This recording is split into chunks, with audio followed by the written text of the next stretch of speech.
ভারত ও পাকিস্তান তাদের আকাশসীমা আংশিকভাবে একে অপরের জন্য বন্ধ রাখার সিদ্ধান্তের মেয়াদ বাড়িয়েছে। উভয় দেশই এখন একে অপরের বিমান চলাচলকে ঝুঁকিপূর্ণ মনে করছে। দুই দেশের সাম্প্রতিক যুদ্ধ থেকে চলমান এই উত্তেজনার প্রতিফলন নিয়ে বিস্তারিত থাকছে লিমা সায়ন্তীর ডেস্ক রিপোর্টে। ভারত পাকিস্তানের সাম্প্রতিক উত্তেজনার জেরে উভয় দেশের বিমানের জন্য নিজেদের আকাশসীমা বন্ধের মেয়াদ আরেক দফা বাড়িয়েছে দুই দেশ। 23 মে প্রতিবেশী দেশ দুটির পক্ষ থেকে এ ঘোষণা দেয়া হয়। পাকিস্তানি গণমাধ্যম দ্য ডন এই তথ্যটি নিশ্চিত করে। বিষয়টি নিয়ে পাকিস্তানের বিমানবন্দর কর্তৃপক্ষ বলছে, আকাশসীমা ব্যবহারের ওপর আরোপিত এই নিষেধাজ্ঞা ভারতের নিবন্ধিত, পরিচালিত, মালিকানাধীন অথবা ভাড়া দেওয়া সব ধরনের বিমানের জন্য প্রযোজ্য হবে। এমনকি ভারতীয় সামরিক বাহিনীর বিমানের ওপরও এই নিষেধাজ্ঞা কার্যকর থাকবে।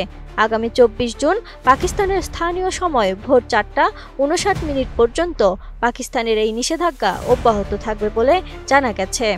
এই সময়ের মধ্যে পাকিস্তানের আকাশসীমায় ভারতীয় কোনো বিমান প্রবেশ করতে পারবে না। মোনালিসা হেভি ফ্লো 15 পিস প্যাকেটের সাথে 8 পিসের একটি প্যাকেট একদম ফ্রি। এদিকে পাকিস্তানের এমন ঘোষণার পর ভারতের বেসামরিক বিমান চলাচল কর্তৃপক্ষ এক বিবৃতিতে বলেছে, সামরিক বিমান সহ পাকিস্তানের নিবন্ধিত, পরিচালিত, মালিকানাধীন অথবা ভাড়া দেওয়া সব ধরনের বিমান আগামী 23 জুন পর্যন্ত ভারতের আকাশসীমায় নিষিদ্ধ থাকবে। গত 22 এপ্রিল কাশ্মীরের পেহেলগামে বন্দুকধারীদের হামলায় 26 জনের প্রাণহানি ঘটে। এই হামলার ঘটনার পর 1960 সালে বিশ্ব ব্যাংকের মধ্যস্থতায় পাকিস্তানের সঙ্গে ভারতের স্বাক্ষরিত সিন্ধু নদ পানি বণ্টন চুক্তি স্থগিত করা সহ একাধিক পদক্ষেপ নেয় নয়াদিল্লি। দ্বিপাক্ষিক বাণিজ্য স্থগিত, স্থল সীমান্ত বন্ধ এবং ভিসা স্থগিত সহ একে অপরের বিরুদ্ধে বিভিন্ন ধরনের পাল্টাপাল্টি পদক্ষেপও নিয়েছে ভারত ও পাকিস্তান।